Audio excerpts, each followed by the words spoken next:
What is going on, YouTube? It's your boy, Mr. Random, and today, like you guys saw from the title of the video, I'm going to be showing you guys step by step how to install an LED light bar like this one. Now, this is your average light bar that you can get on Amazon or eBay for 20 bucks. This is a 20-inch light bar. Now, the reason I'm inside, it's because unfortunately it's raining outside, and rain and electricity definitely don't match. Now, a quick disclaimer before we get this video started. Number one is I have no electrical experience whatsoever. I did a similar install video like this on how to install a police siren in your Crown Victoria, and that video has well over 130,000 views. I never expected it to blow up like that. I get a lot of hate in that video because I didn't do things a certain way, or I didn't follow a certain procedure. Like I said, I have zero electrical experience. However, if you're still interested in doing this yourself, I want to show you that you can actually do this yourself. You don't need to be an electrician. You don't need to be one of these hardcore electrical gurus to get this done. Don't let them take your money, guys. You can do this yourself at home, and you're not going to burn down your car. I was driving my car with the siren the same way that I had it set it up for almost a year. Not one problem, not one issue. So if you guys want to continue to watch this video and learn how to install your very own LED light bar on your Ford Crown Victoria, well, then stick around, because I'm going to show you guys step by step with every single tool you're going to need. And many of these are very common household and mechanical tools that you might have around, and that's all we're really going to need to get this done. Now, to cover the tools that you're going to need, you're going to need a wire cutter slash crimper slash wire stripper right here. You're going to need some scissors. You're going to need a torch. You're going to need some electrical tape, some regular old double-sided tape, these little mini battery terminals right here. These are the waterproof ones. Anybody can get these at your local AutoZone, Advanced Auto Parts. And last but not least, the heat shrink. You got your regular old heat shrink tubing right here. It's 3/16. Now, what makes this unusual LED light bar is that what we're going to install is this bad boy right here. This mess of wires and electrical stuff, this is what makes this video different than the rest. This is actually a wireless system for your LED light bar. Not only does it unlock the full potential of your LED, some LEDs, believe it or not, they actually come with the ability of strobe. They even have different colors that you didn't know they actually came with from factory. Well, this little setup right here with the wireless remote actually unlocks all of that potential from your LED light bar. I was actually surprised when I hooked this one up. I thought it was a regular old white LED light bar, and it actually has a bunch of features that I had no idea it had, because this little bad boy right here unlocked it.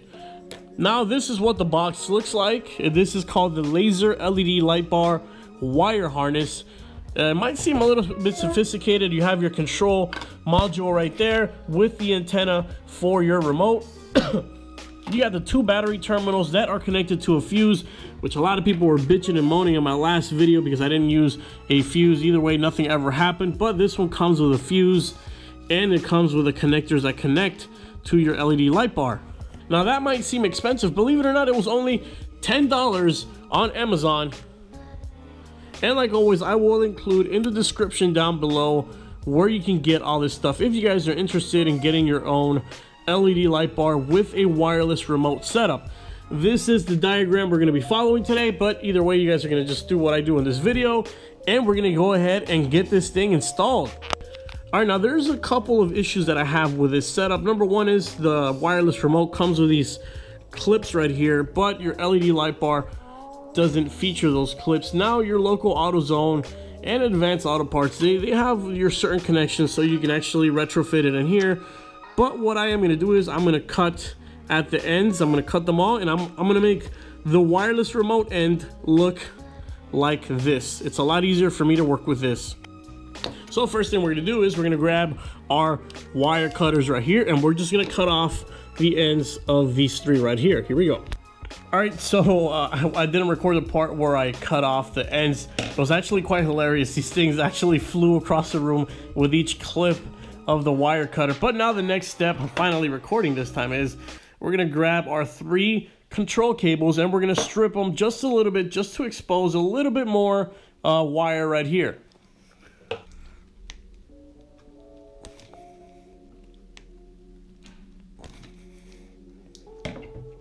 All right, and now that we have exposed these 3 controller wires, like you guys can see, the next step is quite simple. Doesn't take an electrician or a rocket scientist to figure this part out.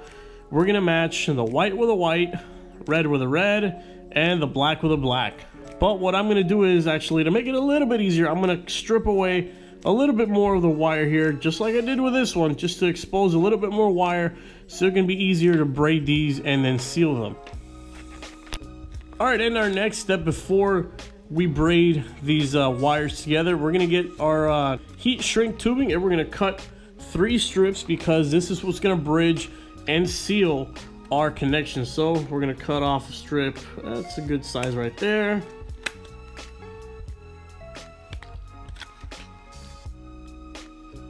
And as you guys can see, I got the pieces of wire of heat shrink tubing, and I just slid them down like so, because once we make our connection, obviously the red goes with the red, you see it's gonna act as a bridge. You'll see it now in just a second. But now the next step is we're gonna braid each wire with its corresponding color.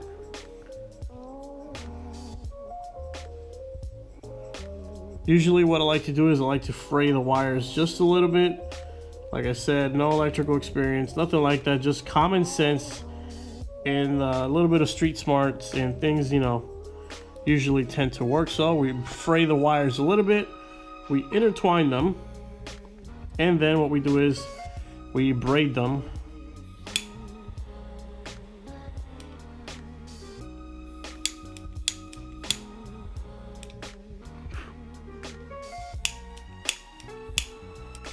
All right, and once we have made our 3 connections with our tubing there, what I'm gonna do is grab a little bit of electrical tape. Now, believe it or not, this is the hardest part about this whole process here with this light bar. It's not installing it on the car. That's actually the easiest part. Once you get through this part though, and it's not as hard as it actually seems, then the fun part can actually begin. So I'm just gonna wrap these 3 bad boys right here just to kind of reinforce them a little bit more, and we'll continue on to our next step.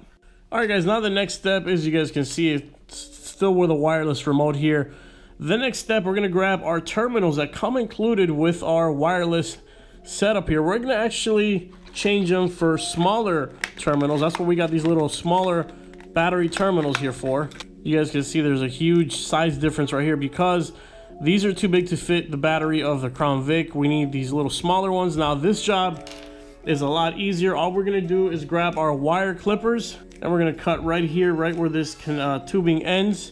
It's just there we go. And all we're gonna do, this is actually a lot easier than the other step. We're gonna strip the wires back and expose a little bit of them.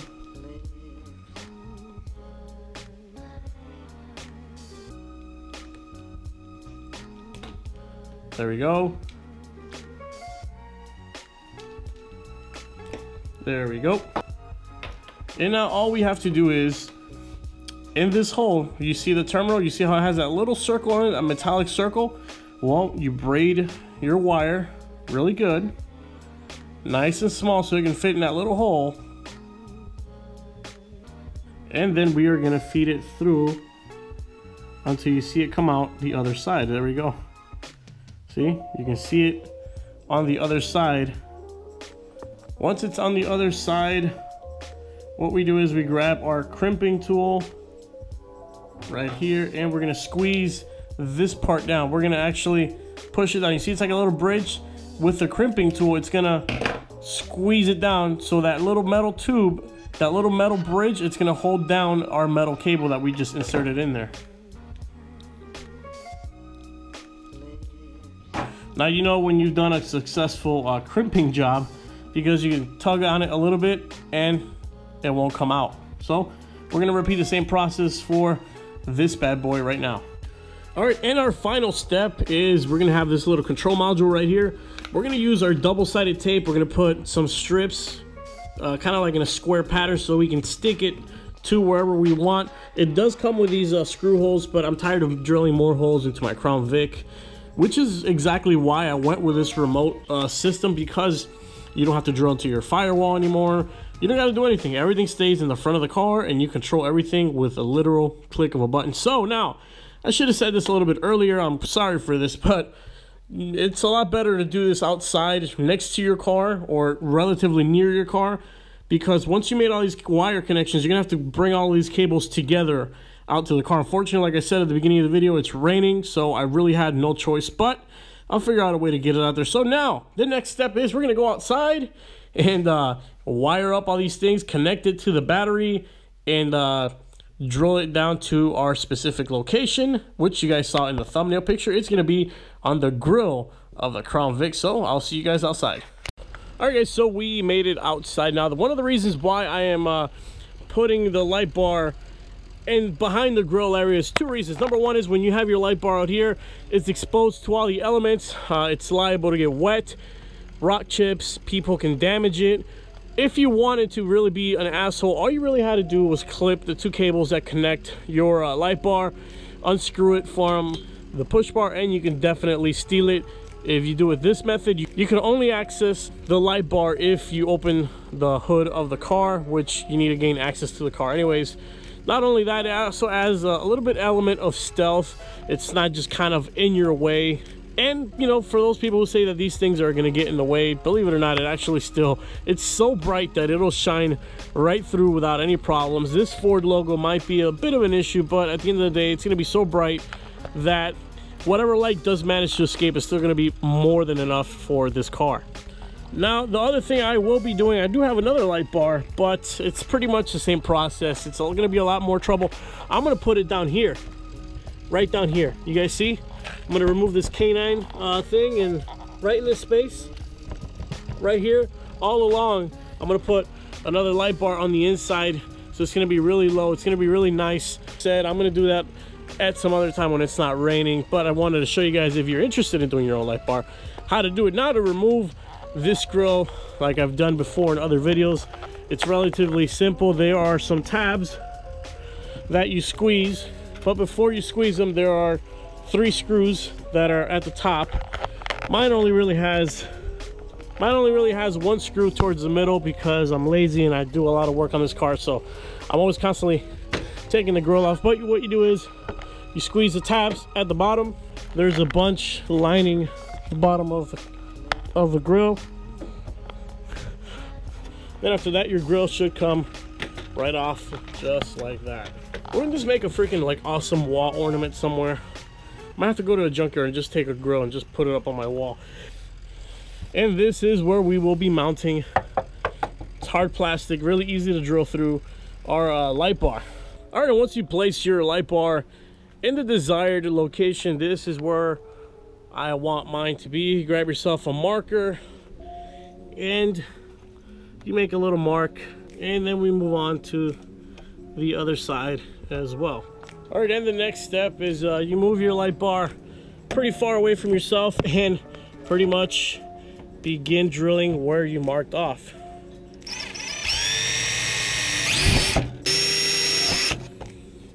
Now, once you drilled your holes, just get the actual nuts that come with the light bar and just use a socket wrench to tighten it all down.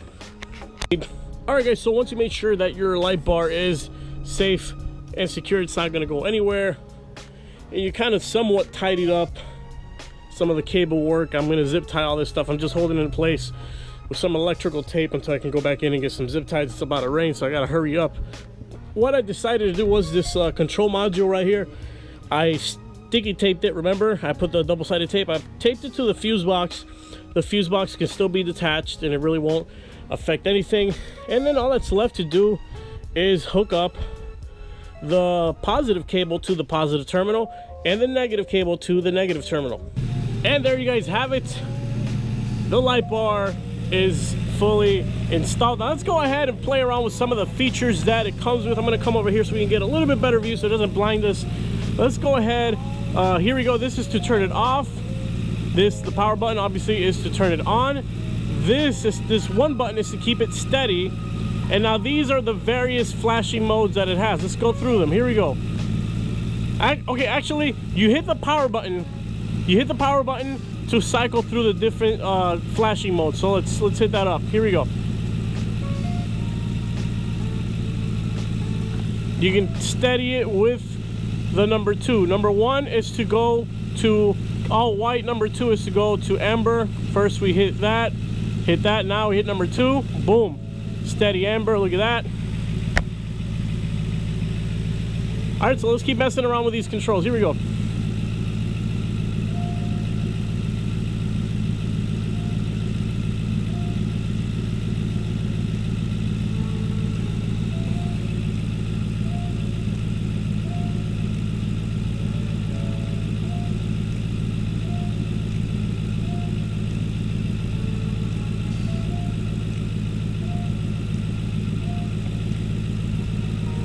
And there you guys have it. Now all that's left to do is put the grill back on. I'm gonna go ahead and do that just so we can see what it looks like with the grill placed back on, and that'll be it for the video. All right guys, now the last and final step is just to make sure that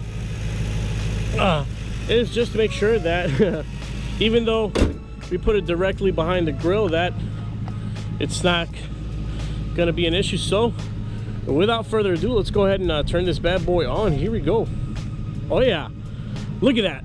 What did I tell you guys? Even though it's behind the grill, I mean, it still flashes really, really damn good, if you ask me. So, oh my God, it just keeps getting brighter and brighter. Okay, so there's a dimmer there. I didn't notice that.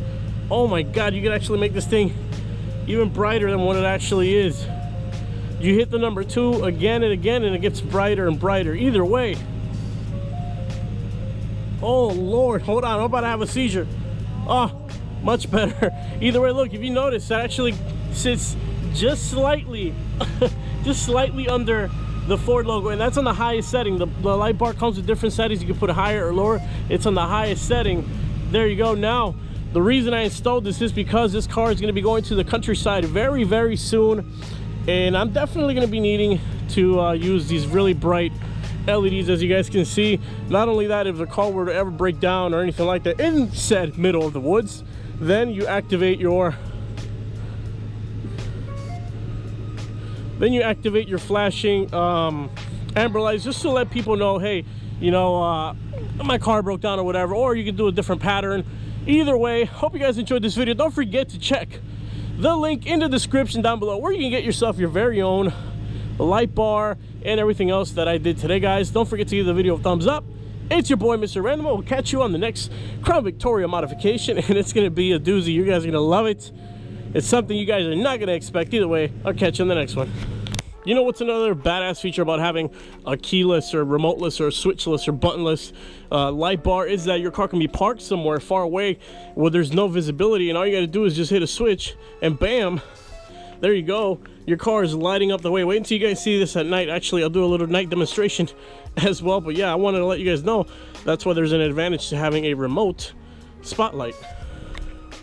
All right, guys. Well, now it's nighttime and it's time to test out the light. Let me look at the control real quick. Okay, it's gonna be the power button. Here we go. Oh my God. Okay, hold on.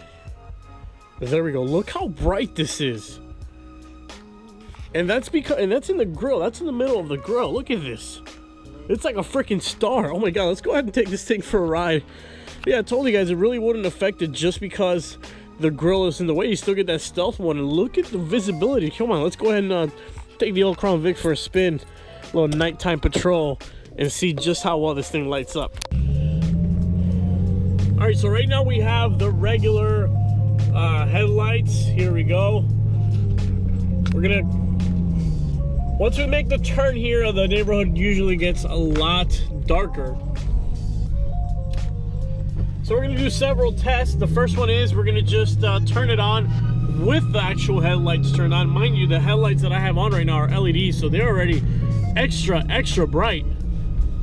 Oh, by the way, there's a video dropping on that soon, an install video. I just figured that our video for the installation of the light bar was a little bit more important and a lot cooler than the LED headlights, but that video will be dropping soon. All right, here we go. You guys saw that? Hold on. Okay. All right, I'm gonna turn it off. Watch. On. Oh crap. On. There we go. It's lighting up the freaking trees on top. The video doesn't pick it up. Oh my God. right, we're gonna light them up again. Here we go. I don't know why it's strobing though. I mean, I do know why it's strobing, but still, there we go. Oh my God, this is lighting up the trees. Let's just go ahead and turn off the actual headlights. Headlights off. Now, I don't know how well the video picks it up, but I can still navigate with this thing. The camera doesn't do it justice. I'm literally driving with no headlights in a pitch black neighborhood. Damn it, this camera, this GoPro doesn't do a good job of picking it up, but I can see perfectly fine. I'm driving like this right now. All right, I feel so stupid. I wasn't recording that. I'm literally driving home right now with just the light bar. I was saying I'm gonna have to lower it a little bit more because right now it's illuminating the freaking trees. I don't know how well the GoPro picks it up, but it's just a matter of just adjusting it and lower it just a little bit more. But there was somebody coming this way, and I made the comment, I'm like, I wonder if they're gonna flash their high beams at me because the light bar's so bright. And sure enough, they lit their high beams, but I wasn't recording. Either way, hope you guys enjoyed this little install video. It's your boy, Mr. Random. Tomorrow, I am driving to Tampa at the release of this video. I will be on my way to Tampa, Florida, 4 hours away for a big surprise for you guys. If you're even still watching this video right now. Either way, I will catch you guys on the next Crown Victoria video.